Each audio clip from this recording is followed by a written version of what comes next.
गुरुजी राधे राधे जी। मैं गोविंद संगई कलकत्ता से आया हूँ। मेरे पापा मुझे अनाथ आश्रम डाला है। क्यों? बोलते हैं कि तुम मेरी ज़िंदगी का कांटा है, क्या करना चाहिए, और मैं अलग रहता हूँ। तो आपकी माँ कहाँ है? मम्मी और पापा का डिवोर्स हो गया है। तो माँ के साथ में नहीं रहते आप? मेरी बहन है, वो मम्मी के साथ रहती है। तो आपकी माँ आपको स्वीकार नहीं करती? क्यों? दोनों ही नहीं। बोलते हैं कि मेरे पास पैसा नहीं है तेरे को रखने के लिए, मैं अपनी तेरी सिस्टर को रख सकती हूँ। तो आपकी माँ अब किसके साथ है? उनका दूसरा विवाह हो गया कि नहीं? नहीं, वो उनका विवाह नहीं हुआ है दूसरा। और पिताजी का? पिताजी का भी नहीं। तो पिताजी के साथ कौन है फिर? अकेले रहते हैं। माँ भी अकेली, पिता भी अकेले, और आप भी अकेले। आपको अनाथ आश्रम में छोड़ दिया। कब छोड़ा? तब आप कितने साल के थे? अभी 2 महीने पहले ही छोड़ा। 2 महीने पहले आपको अनाथ आश्रम में छोड़ दिया। तब तक 2 महीने पहले तक किसके साथ थे? मैं अनाथ आश्रम में ही था। नहीं, 2 महीने पहले आप अनाथ आश्रम में गए ना। उस 2 महीने के पहले आप किसके साथ थे, माँ या पिता? उसके पहले भी मुझे कहीं पे छोड़ दिए थे। कहाँ पे? Mental hospital. Mental hospital? क्यों? वही बोलते हैं कि जिंदगी का काटा हूँ, तो छोड़ दिया। फिर वहाँ से बाबा है, ये मेरे ये कौन है? बाबा है। तो ये लाए है मेरे को वहाँ से, दोनों जगह तो से। आपकी पढ़ाई वगैरह? वो छूट गई इस चक्कर में, फैमिली तो प्रॉब्लम। कहाँ तक पढ़े? 9th तक। 9th, उसके बाद छूट गई। तो अभी आपके माँ भी अलग रहती हैं, पिता भी, तो दोनों मिलके नहीं रह सकते हैं? क्यों? प्रॉब्लम है कि मेंटेनेंस का केस चल रहा है। तो माँ की तरफ से केस चल रहा है कि पिताजी की तरफ से? मम्मी की तरफ से। मतलब माँ ही नहीं चाहती आपके पिताजी के संग रहना? और पापा का भी स्वभाव थोड़ा खराब है। पापा का स्वभाव खराब है। अब बताओ, पति पत्नी की लड़ाई में बच्चे की जिंदगी खराब हो रही है कि नहीं? कौन सी समझदारी है, कौन सी कॉलेज स्कूल में आजकल लोग पढ़ रहे हैं, और क्या पढ़ रहे हैं, पढ़ के क्या बनेंगे ये स्वयं, क्या बनाएंगे बच्चों को, और क्या बनाएंगे देश को? सोचिए, पति पत्नी दोनों प्रेम से रह नहीं सकते कि प्रेम से रहें तो घर का माहौल अच्छा हो और बच्चों का भविष्य संवरे। तो बहन आपकी पढ़ लिख रही है ना ठीक ठीक? हाँ, बहन पढ़ रही है, बट पैसे की कोई कमी नहीं है, पर शांति नहीं है, इसलिए अलग है। तो आपकी माँ और आपके पिताजी को समझाओ, आपके दोनों प्रेम से रहो।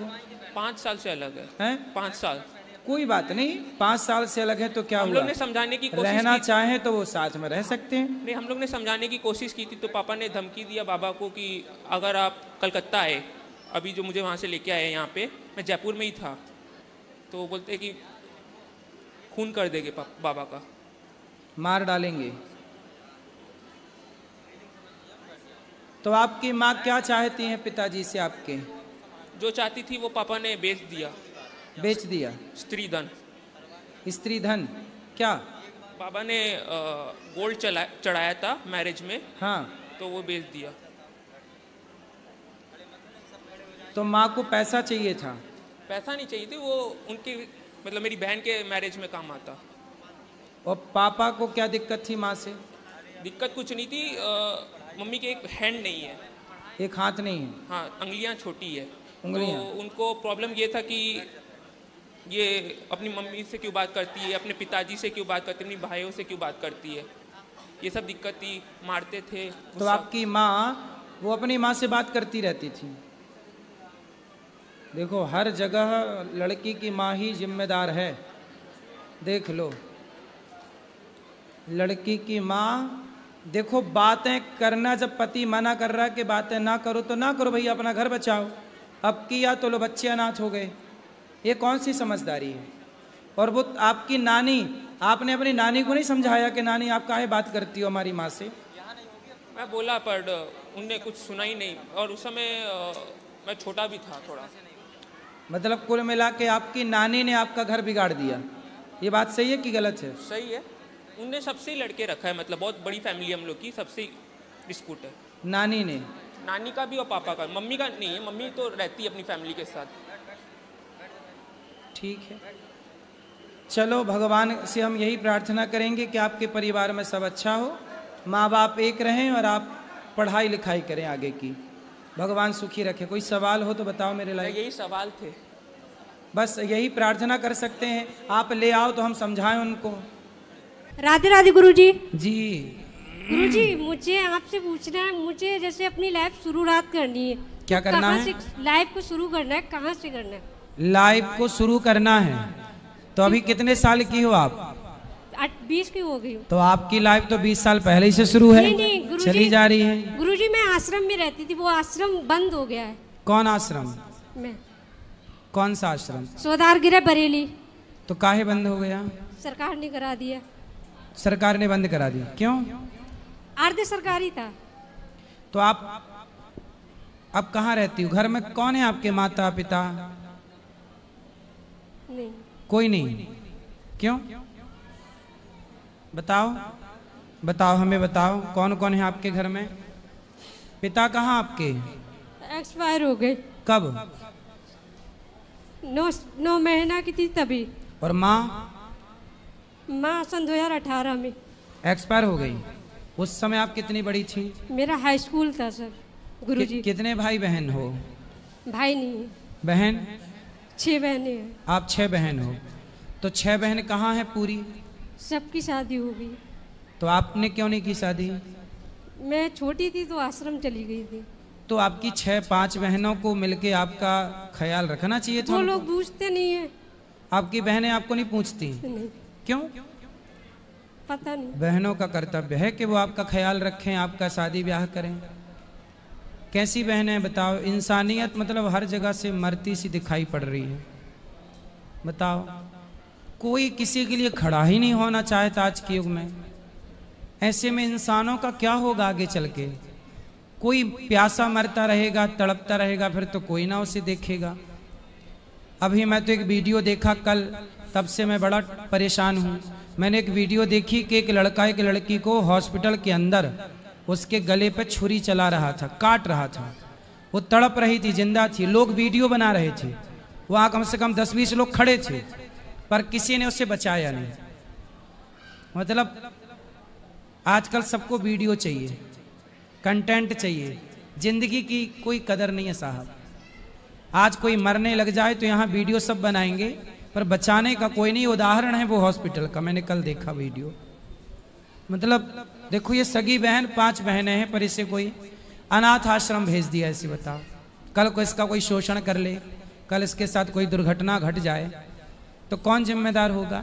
जब अपने ही साथ नहीं देंगे तो भला अपनों का साथ देगा कौन? फिर अपनों के होने का मतलब क्या है? फिर भाई का होने का मतलब, बहनों के होने का मतलब क्या है? यदि हम अपनों का साथ नहीं दे रहे हैं तो सोचिए ऐसी समाज और किसका साथ देगी जो अपनों का साथ नहीं निभा रही है। बेटा बताओ, मैं आपकी क्या सेवा करूं? गुरुजी, मैं शुरुआत करना चाह रही हूँ, लेकिन समझ नहीं आ रहा कहाँ से करूं। कितनी उम्र है आपकी? 20 हो गया है। 20 वर्ष हो गई? जुलाई में हो जाएगा। तो आप अच्छे से लड़के को ढूंढ के विवाह कर लो। मैं मैं आपका भाई बनकर आपका विवाह कराऊंगा, मस्त यहीं से, दान दक्षिणा अच्छी देके। गुरुजी, मैं अभी पढ़ाई भी कर रही हूँ, मेरा BA फाइनल ईयर है। नहीं तो आप पढ़ाई करो, पर विवाह के बाद भी तो पढ़ाई हो सकती है ना बेटा। लेकिन भरोसा नहीं है। किस पर? किसी पे नहीं है। भगवान पे भी नहीं? भगवान पे है, लेकिन किस पे नहीं है बताओ? समाज पे नहीं है। हाँ, समाज तो भरोसे के योग्य है ही नहीं, ये बात आप ठीक कह रही हो। जब आपका अपना परिवार ही भरोसे के योग्य नहीं है, आपकी अपनी बहनों ने भरोसा नहीं रखा, तो समाज पे क्या उम्मीद कोई करे? आज समाज पे विश्वास करके ही तो लोग ब्याह करते हैं, पर विश्वास करने के बाद भी क्या होता है? महीने भर बाद तलाक का केस लग जाता है, और लड़की 20 लाख रुपया मांगती है, 50 लाख रुपया मांगती है, और कहाँ से भी ला के देना पड़ता है। विवाह तो भरोसा करके ही किया था, पर टूट गया कि नहीं? तो आज के युग में ऐसी समाज का निर्माण हो चुका है जिस समाज पर भरोसा नहीं किया जा सकता। लड़की भरोसा कर रही है, उसे धोखा मिल रहा है। लड़के भरोसा कर रहे हैं, उसे धोखा मिल रहा है। अब समाज को डर लग रहा है कि भैया भरोसा किस पर करें। सोचिए कितना खतरनाक समय आके आपके सामने खड़ा है कि अब आप अपने सगे भाई पे भरोसा नहीं कर सकते, आप अपनी माँ पे भरोसा नहीं कर सकते। सोचिए वो माँ, वो लड़की उसका ब्याह लगा एक लड़के के साथ, तो माँ ही उस होने वाले दामाद के साथ भाग गई। सुना कि नहीं केस? अब बताइए, वो माँ जिस लड़के को अपनी बेटी के लिए चुना, खुद माँ उसके संग भाग गई, तो ये बेटी का भरोसा तोड़ा कि नहीं माँ ने? बोलो, बात भागने की नहीं है साहब, बात इस धरती से भरोसे के उठने की है कि अब भरोसा ना माँ पे, ना पिता पे, ना बहन पे, ना भाई पे, अब भरोसा मैं कहता हूं केवल एक पे। जगत भरोसा तोड़ देगा बेटा, पर जगन्नाथ भरोसा नहीं तोड़ेंगे। एक भरोसा भगवान पे जरूर रखिएगा, और जो भगवान पे भरोसा रखते हैं तो भरोसे वाले लोगों की व्यवस्था आपके लिए भगवान ही कराते हैं। वो चुन के देंगे आपके लिए बेहतर, आप उन पर छोड़ दीजिए, समर्पण कर दीजिए भगवान को। अभी तक तो फिलहाल भगवान पे ही भरोसा करती आई हूँ। तो फिर आगे भी भगवान अच्छा करे। फिर आपको पढ़ाता लिखाता कौन है? कौन पैसे देता है आपको? इंटर था तो आश्रम में पढ़ाई करी थी, उसके बाद बीए में मतलब स्कॉलरशिप वगैरह मिलती है तो उसी से कन्वर्ट किया था। तो अभी रहती कहाँ हो, किसके साथ रहती? अभी तो मैं अभी आश्रम हालांकि बंद हुआ था मेरा, तो मेरी फ्रेंड है उत्तराखंड में, जो हम लोग साथ में पढ़े थे 9th में, तो मैं उसके यहाँ थी। अच्छा, आपके दोस्त ने आपका साथ दिया? हाँ, मैं उसके यहाँ थी। तो उसके माँ बाप ने कोई ऐतराज नहीं जताया? वो अलग रहती, उसकी भी शादी हो गई, उसके हस्बैंड ने छोड़ दिया है। क्यों? उसका मतलब उसकी राजी नहीं थी शादी करने की, तो उसकी फैमिली ने कर दी थी, तो कोई बात हो गई आपसी में जो भी है, तो वो मेरे पास आई थी आश्रम में। 2 मंथ मैंने आश्रम में उससे रखा था अपने साथ, वो डायरेक्ट आ गई थी। तो अब उसने आपको रखा? उसने मुझे रखा था। वाह, देखो ये होता है, भला कीजिए भला होगा, बुरा कीजिए बुरा होगा। जब आप किसी का सहारा बनते हैं तो आपका भी सहारा कोई बनता है। यही है यहाँ संसार में, जो करोगे वो पाओगे, वो भरोगे। देखो यही है बेटा, इसलिए अच्छा करते रहो, आपके साथ ईश्वर अच्छा करेंगे। मेरे ला कोई सेवा हो तो बताओ। राधे राधे गुरुजी। मेरे ला कोई सेवा अपना भाई समझ के बोल देना, ठीक है? कहीं भी आपका भाई आपके काम आ जाए तो बताना, हम आपकी सेवा पढ़ाई करना चाह रही हूँ, बस पढ़ाई में सपोर्ट कर देना। जरूर करेंगे, जरूर आपकी पढ़ाई में सपोर्ट करेंगे। पढ़ लिख के यहाँ जो गौरी गोपाल विद्यालय बनेगा उसमें आप पढ़ाने आना, बच्चों को पढ़ लिख के योग्य बनना, फिर पढ़ाना यहीं। राधे राधे गुरुजी जी। मैं हरदोई से हूँ। मेरे 2 प्रश्न हैं। जैसे बांके बिहारी मंदिर जाते हैं, मतलब कोई भी मंदिर जाते हैं तो वहाँ मतलब प्रसादी मिल जाता है, तुलसी माला मिल गया या फूल माला वैसा, तो उसका हम क्या करें? घर ले जाओ, संभाल के रख दो। कभी भी आपको भगवान की याद आए तो माला देख लो, वो माला देखते ही आपको बिहारी जी का दर्शन हो जाएगा उस माला में कि ये वहाँ की माला है, तो एक यादें जुड़ जाती हैं जी। तो उसमें भगवान की याद बनी रहेगी, अच्छी है जी। मैं हर महीने आता हूँ वृंदावन, तो मतलब जो गांव के लोग हैं या रिश्तेदार हैं, मतलब बोल देते हैं कुछ ना कुछ लाने के लिए। जैसे मैं ज़्यादातर लड्डू गोपाल के लिए बोलते हैं, तो मैं मतलब दे देता हूँ लड्डू गोपाल ले जाके। तो बाई चांस वो पूजा ना करे या मतलब सही से, तो हमको तो दोष नहीं लगेगा? आपका दोष नहीं, आपसे मांगा आपने, आप तो पुण्य कर रहे हैं। अच्छा। और तीसरा सवाल है गुरुजी, जैसे हम लोगों में शादी होता है तो जो गेट पे आते बहू लड़का, तो उसके बाद में मतलब बलि लगती है। किसकी? भेड़, मतलब बकरा नहीं, उसकी भेड़ लगती है। जैसे या तो कान काट के चढ़ा दो या सिर काटो। तो हम लोग क्या करते हैं, मतलब कान मतलब काट के और ब्लड उसका लेके पैर में लगा के जब अंदर जाते हैं। अगर इस प्रथा को मतलब हम हटाना चाहें तो भेड़ को ना आप लोग नहीं मारते, कान को काट के कर लेते हैं कार्य, जी। तब तो सही है। मगर उसको बाद में मतलब लोग बोलते हैं कि ये प्रसाद हो गया, इसको मतलब फिर बाद में उसको काट भी देते हैं। ऐसा नहीं, मतलब नहीं काटते ना तो फिर गलत है। काहे हत्या करना किसी की? जी, उसको काट। हमारे यहाँ सबसे उत्तम है नारियल तोड़ना। जी। नारियल तोड़ना भी एक बलि है जी। इसलिए जैसे हम जैसे कान काट के वो कर लेते हैं, उसके बाद में हम किसी को दे दें, उसके बाद उसे छोड़ दो। नहीं छोड़ देंगे तो उसको कुत्ते मार देंगे। अगर जैसे किसी को दे दें, वो अपना काट के कुछ करे या ना करे, वो हम पे तो दोष नहीं लगेगा?